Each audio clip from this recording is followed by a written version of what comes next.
Paul Krugman's new book contains a scary idea right in the title. Mr. Krugman's new book is called End This Depression Now. And yes, that is depression, as in Great Depression, as in people can call what we're slogging through an economic downturn, a tough time, a slough of despond. You can call it a recession. You can even call it the Great Recession, which I probably did about 500 times last year. But Paul Krugman, in his new book, says this is not just a recession. This is a depression. We are used to thinking of depressions in terms of things collapsing, in terms of the economy falling off a cliff. This graph, for instance, shows what happened to the economy in broad strokes terms in the Great Depression. That hollowed out plunge is no place to be. And neither is this hollowed out plunge. This is what happened to our economy in the downturn formerly known as the Great Recession. The falling off a cliff again. So that's a depression. It is defined in the most colloquial of terms by things falling down. But you can also find something that goes up around the time of great economic calamity. Right around the time that so much is falling down in a depression, this one thing in our economic stats starts going up. And that one thing is the distance that you have to stretch between the average poor American and the average rich one. Like this. This chart was included in a report by the U.S. Congress in 2010. We've added a couple of red circles to make it easier to see on TV. But the point here is the same.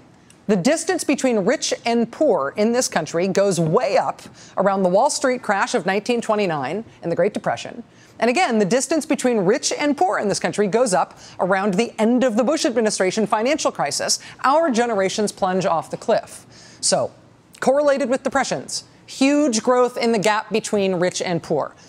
Income inequality. Why is this so? Why do you have spikes in income inequality around economic catastrophes? We're going to ask Paul Krugman that in just a moment. But first, one more idea to put on the table. My personal chart of the day, my epiphany chart of the day. It turns out that as income inequality has gone up, income inequality is the blue line here, as income inequality rises, look at that. At the same time, Congress gets more polarized. That's the red line. Congress becomes more partisan, less likely to compromise, less willing and or able to get anything done. This chart belongs to the very smart people at voteview.com, and I thank them. Because for me, this chart explains an awful lot about what's happening in our current politics. It explains why we can't get anything done to fix the economy. Income inequality creates its own political weather. Or as Paul Krugman says in his new book, the gravitational political pull of the rich becomes stronger when the rich are richer. Since 1980, the Republican Party has moved right in tandem with the rising incomes of the elite, and political compromise has become almost impossible. So maybe the reason Republicans in Congress will not fix the economy, and therefore Congress can't fix the economy, is because they think that fixing the economy would not help the richest people in the country, and that's whose interests they feel they must serve. Boing! Joining us now for the interview is Mr. Epiphany himself, Paul Krugman, Nobel Prize-winning economist and Princeton professor of economics and international affairs. He's, of course, a columnist for the New York Times, and his eagerly anticipated new book is called End This Depression Now. Dr. Krugman, thank you for being here. Hi there. Good to be on. I'm glad to be able to ask you this question. Why is income inequality, a big gap between the rich and the poor, correlated with economic catastrophe? There's two things, I think, going on. One is that when the economy is bad, it's the people with the least power who can't protect themselves. So the most vulnerable get hurt. And that's why, that I think is why the gap between rich and poor widens when catastrophe hits. But the other thing is that a polarized political system, a system in which one party's been pulled way off to the right, is not able to cope with the difficulties of the economy. They, you sort of ask, why we know how to fix this. That's the theme of my book. We know how to fix this, but we've managed, a lot of us have managed, a lot of important people have managed to forget. Why have they managed to forget? Because admitting that the government can fix a depression is also admitting that the government can do good things. And if you admit that the government could do things, then you might think, well, maybe then we have to tax rich people to pay for those good things. And so this kind of anti-government, hardline, markets are God, the rich have the answers, has left us psychologically, intellectually incapacitated in the face of this depression that we're in. The thing that is palpable in the book, it frankly does not surprise me there was an exclamation point at the end of the title of your book. As I I read your writing every day, read your blog and read your columns, you can sense your increasing frustration that it's not that there are people in power who disagree with you on economic arguments, but that economic arguments are now bad arguments, that people who are right and who have been proven right still are not allowed to win the argument. It's been an amazing thing. If you believed in a basic Keynesian, the basic story that I've been telling, you would have been right about a whole lot of things. And if you believed, let's say, the Wall Street Journal editorial page, and you'd actually invested on that basis, you would have lost an enormous amount of money, right? We've been told, oh, deficits will drive interest rates sky high. Printing money to try and fight the recession is going to lead to runaway inflation, none of which has happened. Austerity, cutting spending is good because it'll increase confidence. Take a look at Spain, at Ireland, at Portugal.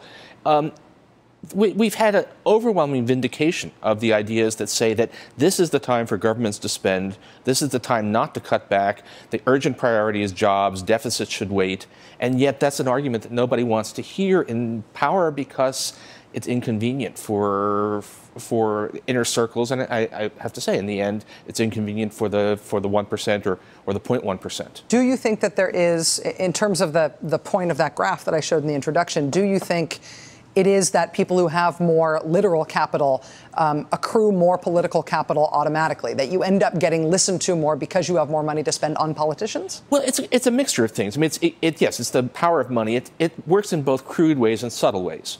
There's the revolving door, politicians thinking about what are they going to do after they leave office. That's a huge incentive. There's campaign contributions. And then there's just I've been in meetings where you have the guys from Wall Street. The guys from Wall Street are impressive. They're smart, they're funny, they're rich, they have great tailors.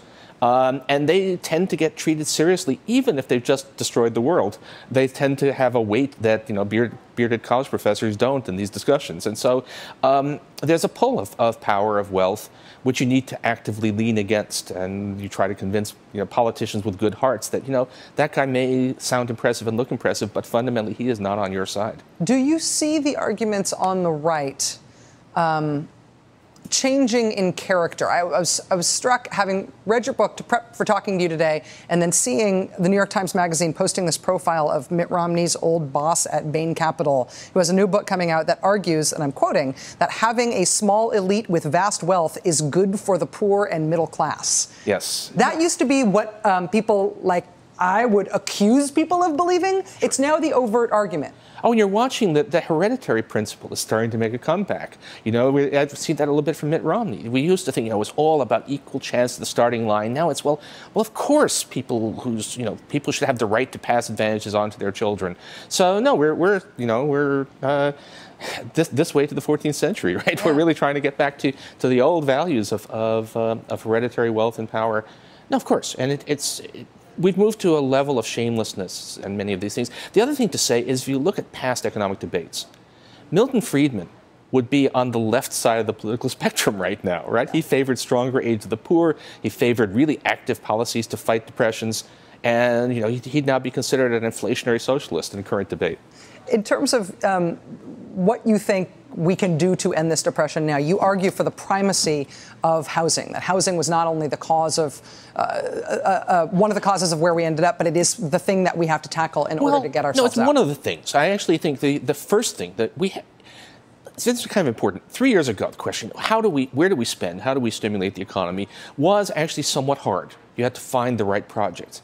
Now, all you have to do is reverse the terrible things we've been doing these past 3 years. We've had massive layoffs of government employees at the state and local level because they're not receiving the aid they need from Washington. We've laid off, 300,000 school teachers, 600,000 government employees in total, when we should have, just to keep up with population growth, added 700,000. Right there, you've got 1.3 million people you can put to work with no need to do anything adventurous or innovative. Just get back on track. Right there, just by doing that, we can probably get the unemployment rate below 7%. So now that's the start. You also have this overhang of bad debt from the housing crisis, which we have not tackled properly. Mm-hmm. It would help if the Fed was doing more. But, there's a bunch of things, but the core of it is actually right now is the time to be spending on useful stuff. And it's easy. We could do this. If we had the political will and the intellectual clarity, 18 months from now, we could be very solidly on the road to recovery. And that's the recipe herein. Paul Krugman, the new book is called End This Depression Now. It's just out. Thank you so much for coming in to talk to me about it. Thank you. I appreciate it. Good luck with this. Take care.